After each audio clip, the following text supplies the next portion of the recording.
In the 6th year of our marriage, my wife, who was always so calm, spiritual, and detached, suddenly slapped me. She thought I had hired someone to cause an accident that hurt her lover and illegitimate daughter. I just hit my limit. I was done holding back and figured if I was going down, I'd take everyone with me. Later, she tried to patch things up, but there was no going back. Feeling utterly annoyed, I was playing the violin to calm down when Irene barged in and yanked my shoulder from behind. I spun around, and she slapped me hard across the face. My left ear buzzed and my cheek burned. Years of suppressed anger burst out of me. I stood firm, looking at her with a gaze that could kill. Did you hire someone to cause Vincent and Nina's accident this morning? Didn't I make it clear, don't touch them? Vincent, her lover, was the apple of her eye. Nina was their illegitimate daughter. Every time something happened to them, they'd blame me right away. Facing Irene's furious accusations, I furrowed my brows, clenched my teeth, and swung my violin right at her head, no holding back. Thud. Unfortunately, since I hit with my left hand, I didn't manage to really hurt her. Justin, are you insane? Caught off guard, Irene staggered back in shock, her angry scream echoing through the room. I shot back, refusing to give in. I've never been slapped in my life. Try it again, and I swear I'll kill you. Irene stared at me, shocked and speechless. The guy who always swallowed his pride and played along was finally showing some backbone? Didn't I tell you? Vincent doesn't threaten your place in my life. Why go after them? I laughed sarcastically. Irene, do you think you're the only woman in the world? Are you some prized catch? Do you think being married to you is such a blessing? I couldn't care less. Irene fell silent, unable to have a comeback for my sharp words. Vincent might want you, but I sure don't. To me, he and his daughter are nothing. If I wanted them dead, it'd be done already. Now get out of my house. You're not welcome here. Irene stared in disbelief, her face flush with outrage. Don't play innocent. I know you too well. You'll do anything for gain, even endure the humiliating. Play innocent? Look who's calling the kettle black. Acting devout while being the worst of the worst. You're trying to live like your dad. Playing happy families with lovers and illegitimate kids. You're full of it, just like a trash bag. I knew exactly where it hurt her most. Sure enough, Irene was furious, her face burning with embarrassment. She knew her actions wouldn't look good. You think I'll do anything for benefit? Aren't you doing the same, keeping your lover as a side piece, doing shady stuff? Aren't you just as low? Bet even Buddha's embarrassed by you. Are you trying to divorce me? She lashed out, suspecting it might scare me. I smirked. Yeah, let's do it. Save your boyfriend from all the trouble he's making to frame me. I'm tired of your drama. I will find out if you caused this. And if you did, I won't let it go. Irene stormed out, fuming. The housemaid stood by with tea, silently setting it down and leaving the room. I looked down at my broken violin, thinking it's just like my shattered life. It's time to fix things. Before our arranged marriage, I knew Irene had a white moonlight, but he was in a coma and had been for years. Right after his accident, she started following a religious path, praying and hoping for his recovery. But she's the Booth family heiress. Sticking with someone in a coma forever wasn't feasible unless she gave up her claim and everything that came with it. Her family wouldn't hear of it, especially her father, John, who'd rather see her lover dead than allow her to renounce her place in the Booth family. So she married into the Wilsons. The reason? Something ridiculous. My eyes reminded her of her lover, Vincent. As for me, I had my reasons to go along with it. As the oldest grandson in the Wilson family, my purpose was to marry well for the family's gain, solidifying the Wilsons' standing. I was to be used as a stepping stone, not truly valued. I had younger siblings from my parents, and other kids in the family were either my mom's illegitimate children or my uncle's kids. 5 years ago, a car crash put my dad in a coma. Within 6 months, my mom's lover moved in as the man of the house. If I refused the marriage, my siblings would struggle, and we'd have no financial support for my dad's care. I had no choice, so I agreed to the marriage. Irene wasn't lacking as a partner, apart from being in love with someone else.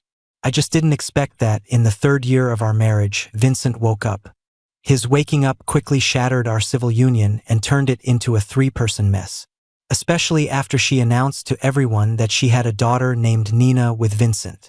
She didn't hesitate to show Vincent around at all the booth's events, taunting me repeatedly and making me a laughingstock. But I just had to suffer through it. I had thought about divorce, but the timing wasn't right. I didn't want to let those who humiliated me off the hook that easily. Ring, ring, ring. A sudden phone call interrupted my gloomy thoughts. I turned and picked up my phone. It was a call from a hospital worker. Without hesitation, I answered it. Hello, Lee. What's up? Hey Dave, your dad had an incident. You need to come to the hospital right now. I felt like I'd been struck by lightning, panicking. I hung up and hurriedly grabbed my things, rushing out in my car to the hospital. Outside the emergency room, I arrived while the doctors were still trying to save him. Lee just said that my dad suddenly stopped breathing, and Ken had been by, saying some really nasty stuff. Ken was Mom's lover she was eager to marry. This had to be linked to him. Suddenly, the emergency room lights went off. A doctor came out, removed his mask, and said, "We did everything we could. I'm sorry for your loss. You should start arranging the funeral." My mind went blank. It was like a string snapped, and I almost fell if it weren't for Lee and a doctor grabbing me in time, keeping me from collapsing. One thought kept ringing in my mind. I don't have a dad anymore. Lee helped me sit down and gently advised, "You need to take care of yourself so your dad can rest in peace." He seemed experienced with this. He then asked, "Should we inform others? Your siblings might want to see him one last time, right?" In my hurry, I hadn't thought to tell others. I assumed it would be just like before, just a false alarm and he'd be okay. I never expected this would happen. I took deep breaths to calm myself and handle everything rationally. Soon, I got my grip back and decided to call the police and request an autopsy. I wasn't going to let any culprit go unpunished. 2 days later, after the autopsy was completed, my dad was moved to the funeral home for the service. I contacted my siblings to handle the arrangements and prepare the funeral. I didn't inform the Wilsons or the Booths. Nobody cared about him anyway. When he was alive, people treated him poorly, so no need to bother him now that he's gone. However, the Wilsons still showed up at the funeral. Seeing Ken's smug face, pretending to pay his respects, made my blood boil. Couldn't hold back. Right in front of everyone, I kicked him hard, sending him sprawling. The crowd gasped, and all hell broke loose. "Justin, are you nuts?" After Ken's cry from the fall, Stephanie was furious and yelled at me as if she wanted to tear me apart. Fearlessly, I replied coolly, "5 years ago, my dad's car accident was his doing, and you were involved. This time he suddenly passed? It was him, he gave Dad an injection. Don't think I don't know. What nonsense are you spewing?" The crowd quickly turned gossipy, exclaiming and whispering, while Stephanie tried to belittle and suppress me. With my dad gone, I had no more reservations. So I sneered. "Nonsense?" I pointed at Gloria, the illegitimate daughter of Stephanie and Ken. "What's her existence then? Why are you here with your whole family? For show or to mock?" In wealthy families, illegitimate children are common, so Stephanie just scolded me. "Have you had enough? Do you even know where you are? This is a funeral." I was well aware it was my dad's funeral. If I didn't seek justice, I wasn't fit to be his son. I scanned the crowd and noticed Irene there, looking shocked at me. I ignored it and continued with a mocking laugh. "And another secret for you, I gestured to Gloria, has had a heart transplant, and do you know where it came from? A living donor." "No way, is that true? Is it really that monstrous?" The crowd erupted into chatter. Stephanie moved to stop me, hand raised to slap me, but my sister Bonnie stepped in, quickly smacking her back, warning, "Touch my brother, I dare you." Stephanie was overcome with rage, nearly fainting. Bonnie was feisty and wouldn't back down. Stephanie had no real advantage here. "Take your adulterer and your bastard and leave. Don't taint my dad's funeral. Otherwise, I'll personally show you out." Bonnie's words were clear, with her fists clenched tightly, bursting with warning. Stephanie paused, realizing she couldn't play the family harmony card. I'm hurt, Stephanie. My ankle, my back, get me to the hospital. Ken moaned and groaned, catching everyone's sympathy, pretending he's seriously hurt. Not wanting more exposure of their dirty laundry, Stephanie helped him up and left, taking what was left of their dignity. Gloria and her brother Albert followed, glaring daggers, unwilling to stay any longer. Why didn't you call me? After the funeral got back on track, Irene stood next to me, clutching her prayer beads, and suddenly asked something. Just a nominal daughter-in-law, really, and soon I won't even be that. It's unnecessary, I replied nonchalantly, still focused on my dad's memorial photo. Irene was so mad she couldn't speak, staring daggers at me, but didn't blow up in front of everyone. The funeral wrapped up quickly, and my dad was taken to the crematorium. While waiting for the ashes, a video of a scuffle at the funeral hit trending topics. I had ordered my people to do that. It was all part of a plan to smear the Wilsons' reputation and make them face consequences. Alongside, I released my dad's autopsy and the accident report, with evidence of Ken hiring a hitman, and even details about how Gloria got her heart transplant. I wanted to let the public judge and ruin the Wilsons' name for good. I had an IT company under my name which had been in the background for years, ready for this. By the time Stephanie realized she needed to respond, it was too late. The issue had already blown up online, and there was no way to fix it. Bro, do we not have a home anymore? My brother William asked, looking lost. I took my eyes off my phone screen and said firmly, nope, as long as I'm here, so is your home. Dad's gone, are you gonna get a divorce? Yup, I answered assuredly. Doesn't it bother you, Vincent picking on you like that? No way am I gonna let them have it easy. You're not gonna get yourself in trouble, right? William asked, full of concern. I've got it under control, I assured him. He seemed to relax a bit after that.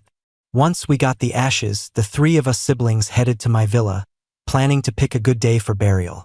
As soon as we got home and stepped inside, the housekeeper said, Irene and her dad are here.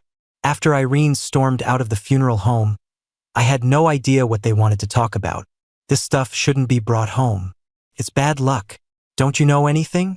You can leave it at the funeral home, John grumbled, scrunching up his face in disgust when he saw my sister holding the urn and my brother with the black and white photo. I shot back, unbothered. This is my house. Even if I turn it into a room for ashes, it's none of your business. Surprised by my cheeky comeback, John got mad. How can you talk like that? I'm just trying to help, but if you don't appreciate it, there's no need to be rude. Irene sat there composed on the couch, legs crossed, playing with her beads, silent as ever. If you've got something to say, spit it out. If not, you can leave. I don't have time to entertain you, I said coldly, basically showing them the door. John got even more riled up. Didn't even tell the Booths about the funeral in advance. What? Were you trying to embarrass us? Let people make fun of us? The Booths have embarrassed themselves plenty. One more won't matter, especially since I'm divorcing your daughter soon. I replied as I put things away and wiped down the TV stand, letting my sister set the urn down. What? You're getting a divorce? John asked, shocked. I turned to Irene, sitting across from her. Let's settle a time to draft a divorce agreement and get it over with. I get it. You're upset now with your dad gone, but divorce isn't the way to deal with it. Irene replied, her calm voice carrying a warning. Exactly, no need to rush into divorce, John chimed in, clearly thinking interest was the priority here. I'm set on this. I'm just informing you. Not playing hard to get, not being dramatic. You don't agree? I'll file for divorce. Don't blame me later. Irene stayed calm, almost smug. Is this about Vincent and Nina? I've said it before, they don't affect your status. Ha! Is that right?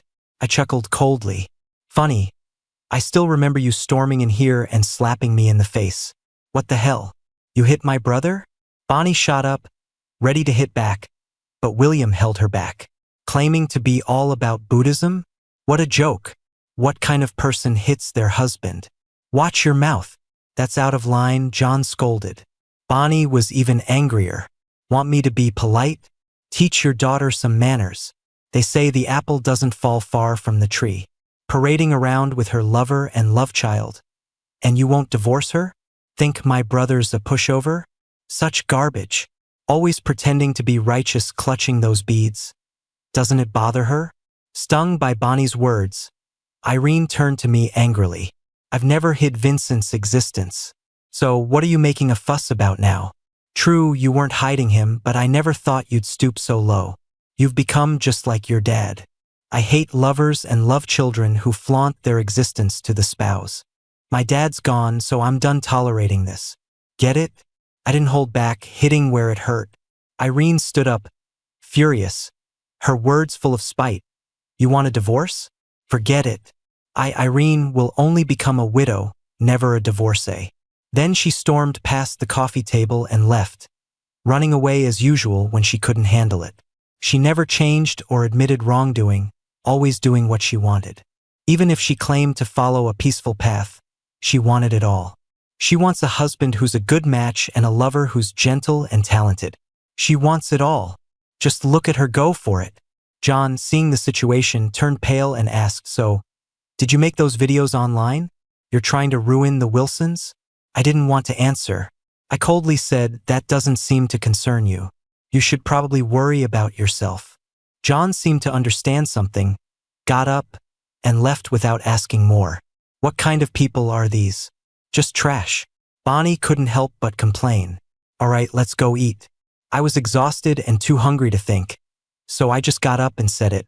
Don't we need to make offerings and burn incense first? William suddenly reminded us. We siblings hadn't done it before, so we didn't know much. But in the end, we laid out offerings in the living room for the ritual before heading to dinner, then washed up and decided to rest, ignoring everything else for the time being. The next morning, shares of the Wilsons Company, WJ Group, hit rock bottom. In the afternoon, Ken and Stephanie were arrested. Everything related to them blew up online, including the dark secrets of Gloria's heart transplant. It stayed high on trending topics, infuriating the public and triggering outrage. People were furious about their so-called privileges, loudly demanding justice. By evening, unable to reach me, the Wilsons repeatedly urged me to return, eventually sending someone to force me back. When I walked in, everyone was present. It looked like a tribunal, ready to accuse me. I might not get out of this door easily today. Bang! Mrs. Wilson was the first to lash out, throwing a teacup at me in anger, yelling, You brat! What are you trying to do? Ruining the Wilsons' reputation, what good does it do you? I dodged the teacup, unfazed, and replied, No benefit really, but I'm avenging my dad, taking a few enemies down with me. Isn't that fair? Everyone was shocked, not expecting someone usually so docile to be so extreme. Aunt Julia spoke directly, Even if you want revenge, you didn't have to make it public, did you? If the Wilsons fall, your life with the Booths won't be easy either. Take those videos down. If someone killed your dad, could you just let it go? I retorted bluntly. Faces turned awkward, and no one argued back. If the Wilsons don't fall, I won't get my revenge. You'd protect Stephanie and Ken, even Gloria, using your wealth and power as a weapon against the weak. Like the young man whose heart was taken. Do you know why he was unexpectedly hit after work and then had his heart removed while still alive? It isn't fair, is it? Mrs. Wilson looked pained, clutching her heart, unable to accept it. I continued, They who do evil will eventually be punished. You two failed to raise your children right and indirectly caused my dad's death. It's only fair you face retribution. I just exposed the truth, letting society judge the wicked. What's wrong with that? The Wilsons' fates are tied. In loss or gain, we stand together. What's wrong with that? Uncle couldn't help but scold, as his interests were indeed affected. Really no fault of your own? You've tormented my dad enough with yours, never allowing him and us to join family meals. Speaking of which, you've got dirt in my hands, too. Push me and I'll ruin your name, making you unfit for high society. Are you crazy? Uncle was suddenly panicked. Mr. Wilson, usually harsh and abrasive, stared at me with a death-like glare but said nothing. So, with a sneer, I asked, Want to kill me, don't you? Well, if I die, your fate would be grimmer. Mr. Wilson gritted his teeth, I never imagined you'd be such an ungrateful wretch with no family loyalty. Always condescending, he would act authoritative and unquestionable. I feared him as a child, but not anymore. So, I replied, this rotten family is a scourge, why should I be loyal? Grandma, Grandma, Mrs. Wilson suddenly collapsed, causing chaos. Then my cousin carried the elderly lady out quickly to the hospital, with others following in a crowd. Julia glared resentfully at me but said nothing, leaving with the rest. I know if they want to take me down or cut off my support to make me submit, they can. But I've prepared. I never thought I'd come out untouched. A few days later, Gloria died, stabbed by the mother of the heart donor. That mother had been absent since her son's unexpected death, living dazedly. Not knowing the truth before, now she had her vengeance and said it settled her heart. Moreover, everyone linked to that surgery, the hospital, doctors, they're under investigation, nobody escaped blame. To ruin me and my reputation, Albert spread lies online amid the heat, twisting the facts, saying his parents were true lovers torn apart by my father's schemes. Also, he falsely claimed I followed in my father's footsteps, rising through an affair. 7 years ago, to win over Irene, I orchestrated a car accident that left her boyfriend in a vegetative state. That gave me the chance to marry her. When a rumor video hit the trending list and public opinion turned against me, Vincent used a friend's social account to fuel the rumors. He claimed it was all true and that I did cause the accident. Luckily, he said, he survived but ended up as a vegetable, asleep for over 5 years. He even shared photos of the accident and medical treatments, making it seem legit. Because of this, I became the target of an online witch hunt. My information got spread, and I was bombarded with vile insults on my social media. My phone pinged with the nastiest messages you'd ever see. Once the rumor went viral enough, I went to the police and made sure Albert's dirt hit the web. That includes how he once drugged and harassed a wealthy woman. As for Vincent, I didn't hold back. I released the road footage from the accident. The video clearly showed him and Irene arguing, fighting over the wheel, which caused the crash. It turned out they were fighting because she wanted to break up with him, nothing to do with me. I also released evidence of Vincent's cheating and affairs, making sure he could never come back and taunt me. I went after him hard.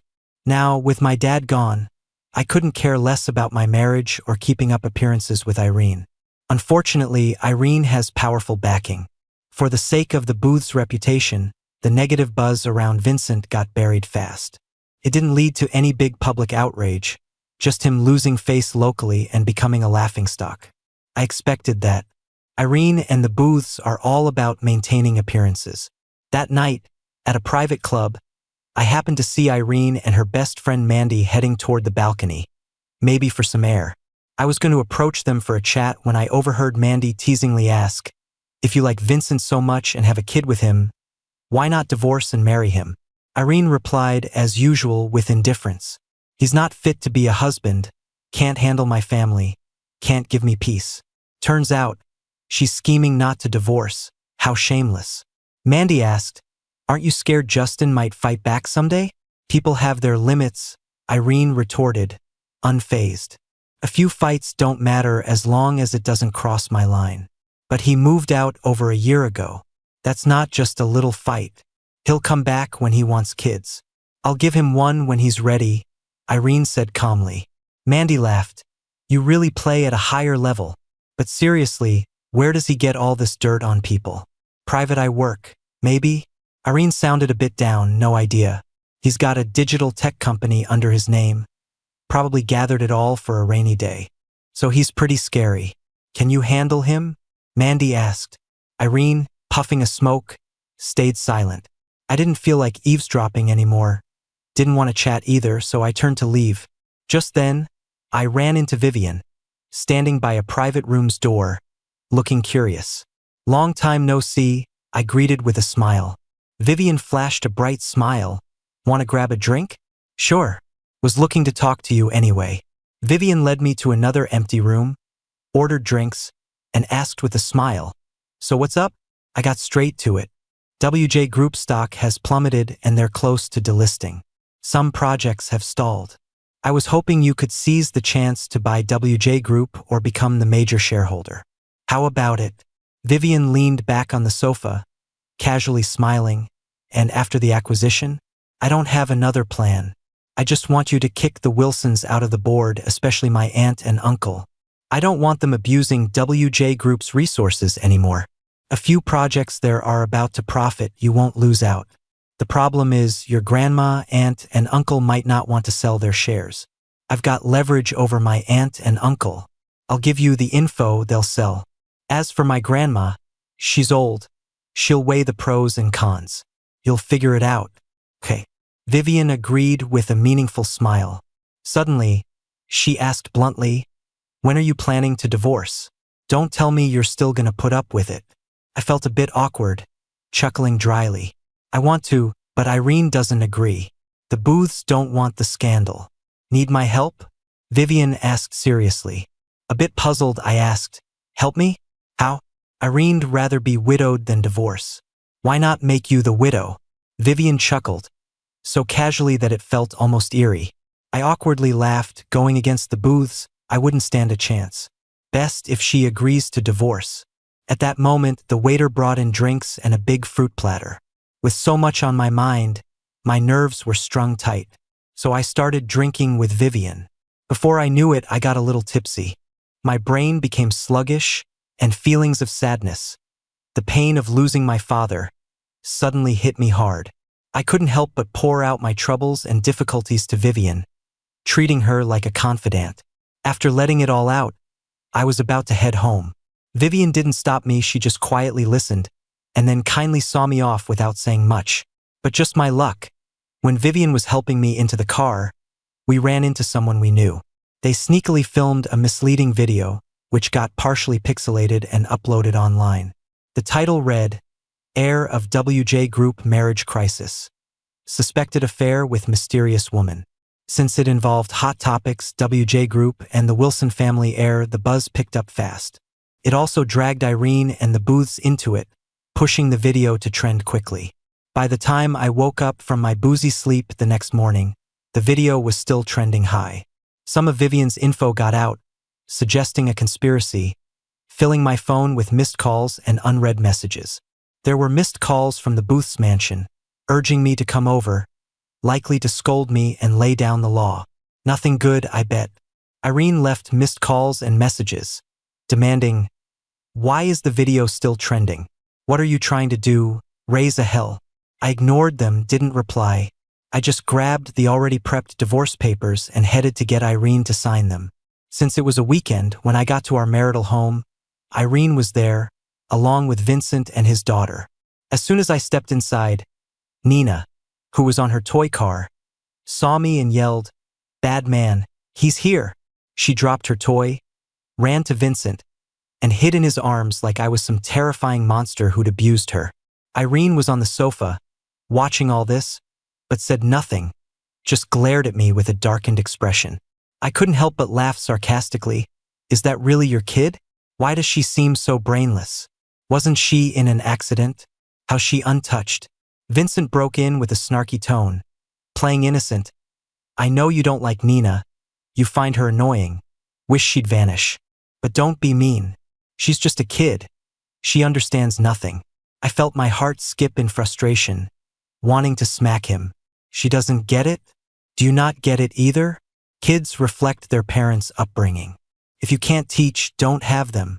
Vincent's eyes welled up. I know I'm not as good as you, even. Here we go again. I'm not here for your drama. Can you shut up? I snapped back, handed the divorce papers to Irene. These are the divorce papers. Sign them. Irene didn't take them, just scowled. You rushing for a divorce? Is it because of Vivian? What's it to you? I shot back from above her.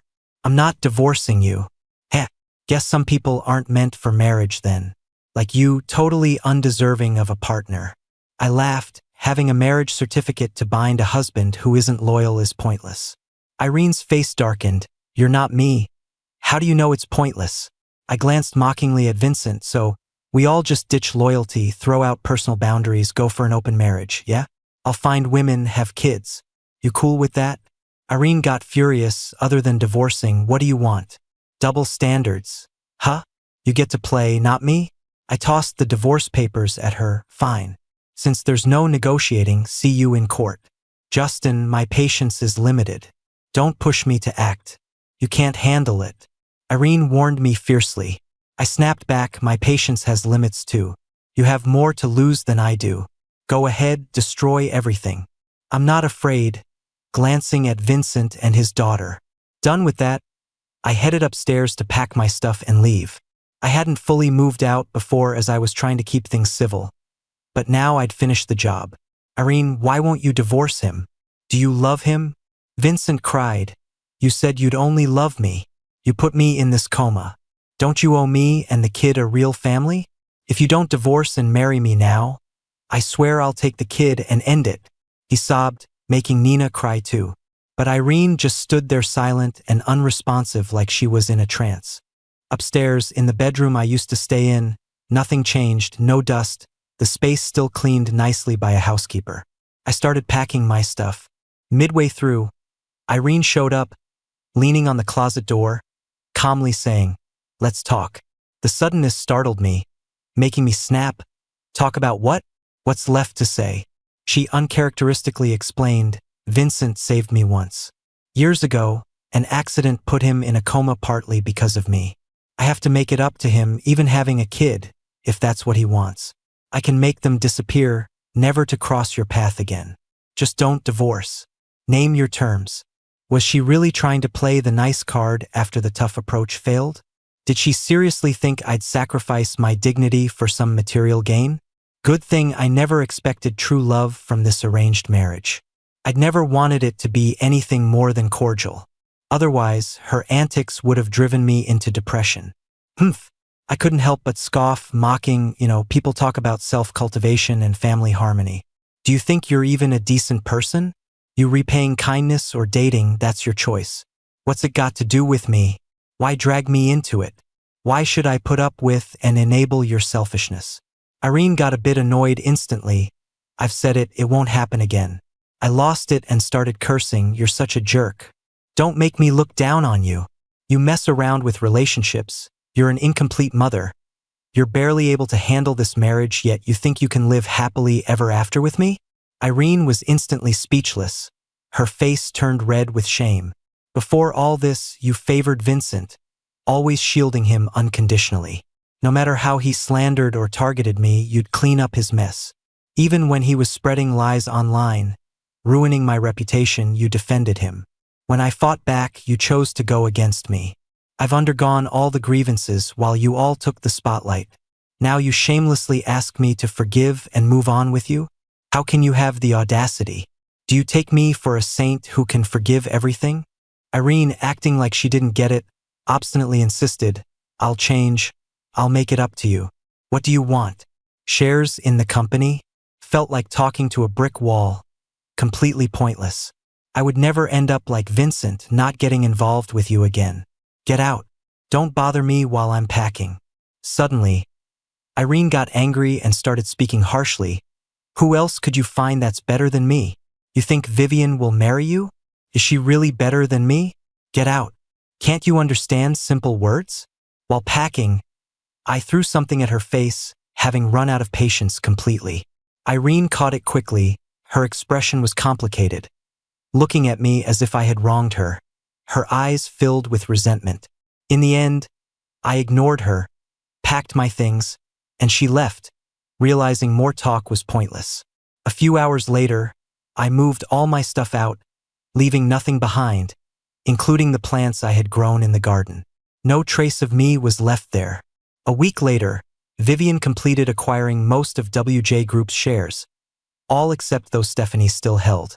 So, I visited her in detention to get her to sign the share transfer agreement. Do you hate me that much? As soon as we met, Stephanie asked, looking defeated. I couldn't help but laugh coldly.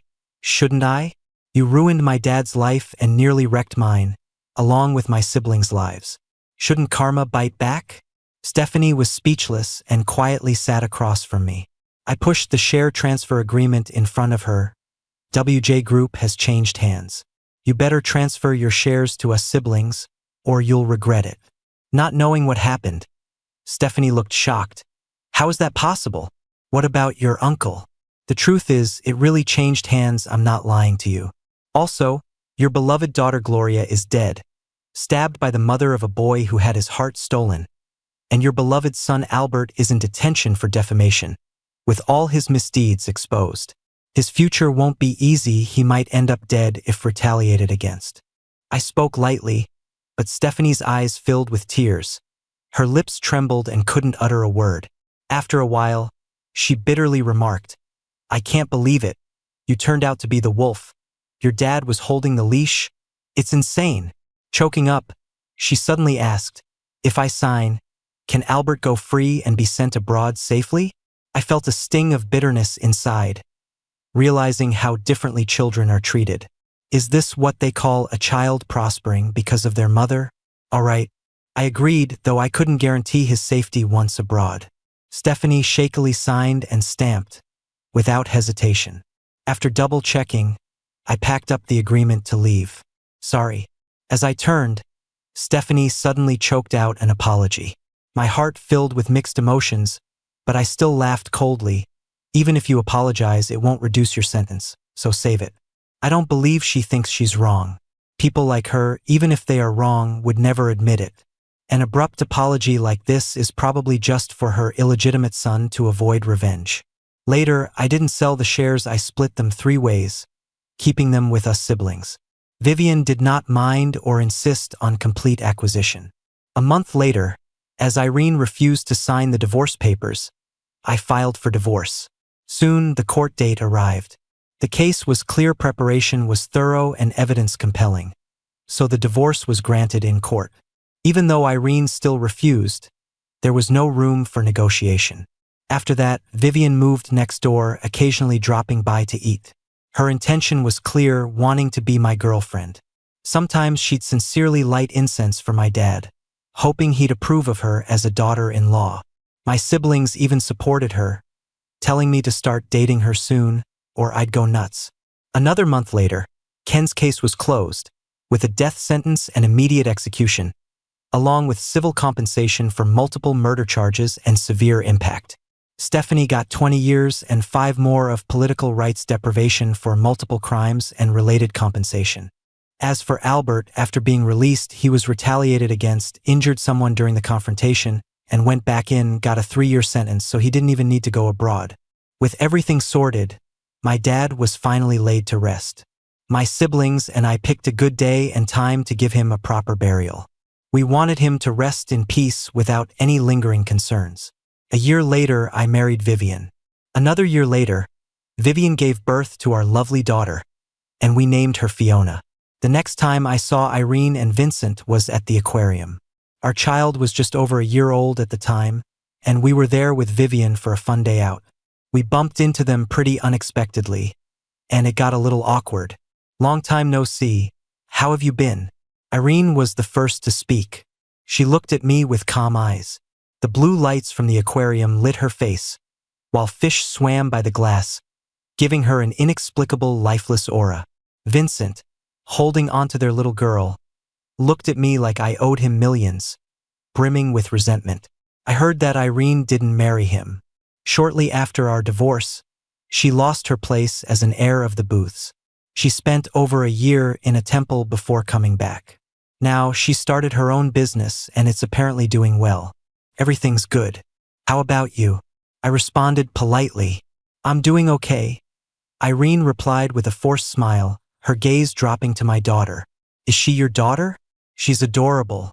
Upon hearing the compliment, Nina suddenly retorted, she's ugly. Not cute. Vivian, holding our daughter, couldn't help but snap back. Little girl, watch your mouth, or you'll get a sore tongue. Our daughter means the world to her. If it were an adult, Vivian would have probably slapped them. Nina quickly hid behind Vincent, too intimidated to continue her rude remarks. Sorry, she's been spoiled. Irene looked genuinely apologetic. She tends to speak without thinking. You can tell a child's nature when they're 3 and their character when they're 7. Watch out or life will teach her a harsh lesson. Vivian replied sharply, grabbing my arm to leave, not wanting to linger. Irene merely stood there awkwardly, saying nothing more. Vincent, on the other hand, couldn't hide his anger. He tapped Nina's forehead hard and scolded, "You're always causing a scene, embarrassing us." Nina started crying loudly, feeling wronged. Irene, however, sharply commanded her, "Stop crying, or we'll head home." There was no calming her down, no patience to gently correct the child's mistakes. A barren land can't grow roses, it's only a matter of time before everything withers, Vivian remarked, picking up the pace. "Let's go, don't look back. It's bad luck." She's pretty sensitive about this. If I ever mention Irene, she'll stay mad for half the day and needs to be soothed carefully. "Daddy, big fish, big fish." Our daughter suddenly pointed at the glass, excitedly yelling, "Mermaid, mermaid." "Yes, baby, you're so smart. It's a mermaid, but it's played by a person, not a real one." I explained patiently, not caring if she understood. She looked confused, not fully getting it. So, I teased her, "Sweetie, should we turn mommy into a mermaid?" Her eyes lit up, and she asked curiously, "Can we?" "No way. Humans can't turn into mermaids," Vivian answered firmly. Holding our daughter with one arm, she wrapped the other around my neck and leaned in, joking, "With my body and looks, are you really willing to have others admire me?" I was momentarily speechless and joked, "Narcissist." Vivian was even more amused. "If I've got you head over heels, not knowing day from night, a little narcissism isn't too bad, right? You're shameless." Without missing a beat, Vivian kissed my cheek, saying, "I'd be even happier if you said you love me." I couldn't help but blush and rolled my eyes playfully, not admitting it directly. She just laughed more, as if I'd already confessed. She's really easily pleased, full of energy. Just a little spark can light up her whole day. Being around her is easy and comfortable. She never gets wrapped up in negative emotions. Most importantly, she's a good, genuine person.